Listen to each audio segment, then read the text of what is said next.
آگے بڑھیں گے، آپ کو بتائیں کہ وزیر اعظم محمد شہباز شریف کی زیر صدارت وفاقی کابینہ کا اجلاس ہوا ہے، جس میں ملکی معیشت کے استحکام اور سرکاری اداروں کی نجکاری پر اہم فیصلے کیے گئے ہیں۔ اجلاس میں پی آئی اے کی کامیاب نجکاری پر وزیر اعظم نے اطمینان کا اظہار کیا۔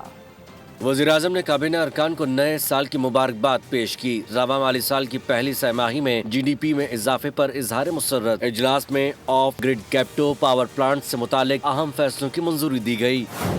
وفاقی کابینہ نے مختلف کابینہ کمیٹیوں اور اقتصادی رابطہ کمیٹیوں کے فیصلے کی توثیق کی، جن میں اسلام آباد capital treasury, local government ترمیمی ordinance اور of grid captive power plants levy act میں ترمیم شامل ہیں۔ وزیر اعظم نے کہا کہ خسارے والے سرکاری ادارے کی نجکاری حکومت کی معاشی اصلاحات کے ویژن کا حصہ ہے۔